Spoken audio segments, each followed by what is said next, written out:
Gruffalo's Child.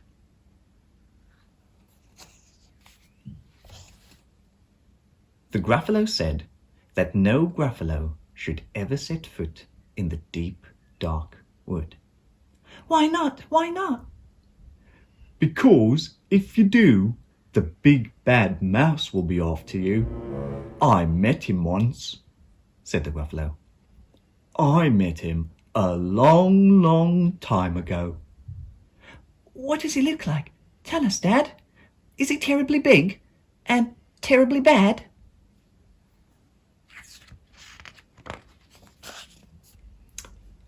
I can't quite remember, the Gruffalo said. Then he thought for a minute and scratched his head. The big bad mouse is terribly strong, and his scaly tail is terribly long. His eyes are like pools of terrible fire, and his terrible whiskers are tougher than wire.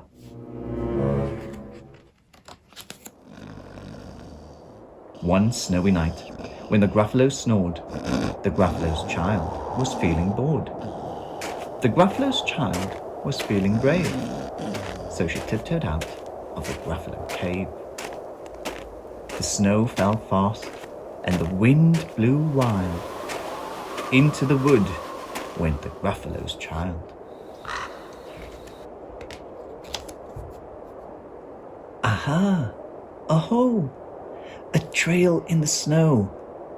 Whose is this trail? And where does it go? A tail poked out of Log Pal House. Could this be the tail of the big bad mouse?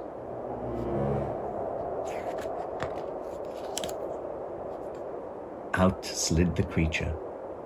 His eyes were small, and he didn't have whiskers. No, none at all. You're not the mouse. Not I, said the snake. He's down by the lake, eating Gruffalo cake. The snow fell fast, and the wind blew wild. I'm not scared, said the Gruffalo's child. Aha! Aho! Marks in the snow. Whose are these claw marks? Where do they go? Two eyes gleamed out of a treetop house. Could these be the eyes of the big bad mouse?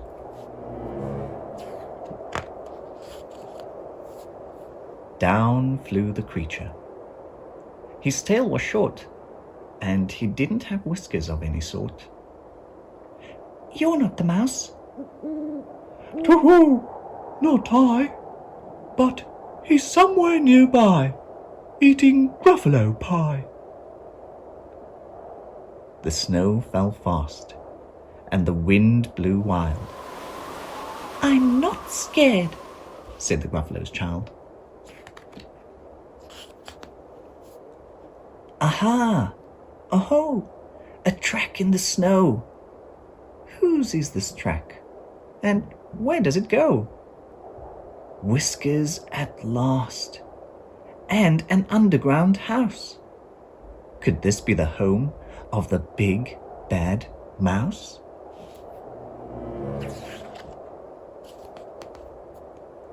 Out slunk the creature. His eyes weren't fiery.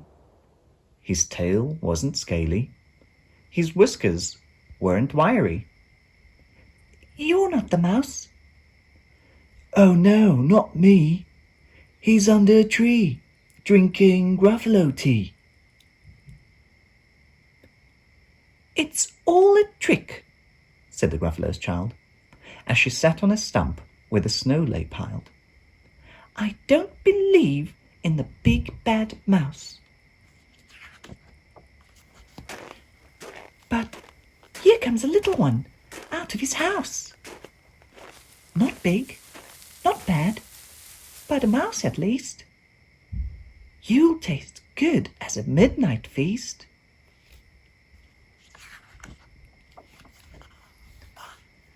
Wait, said the mouse. Before you eat, there's a friend of mine that you ought to meet. If you let me hop onto a hazel twig, I'll beckon my friend so bad and big. The Gruffalo's child unclenched her fist. The big bad mouse, so he does exist. The mouse hopped into the hazel tree. He beckoned, then said, "Just wait and see."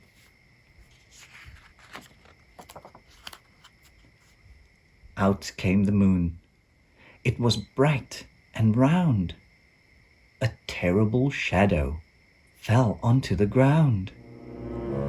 Who is this creature so big, bad, and strong? His tail and his whiskers are terribly long. His ears are enormous, and over his shoulder he carries a nut as big as a boulder.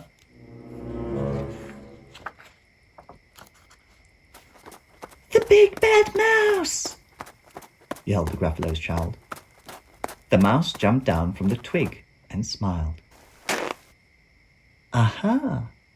Oh, prints in the snow. Whose are these footprints? Where do they go?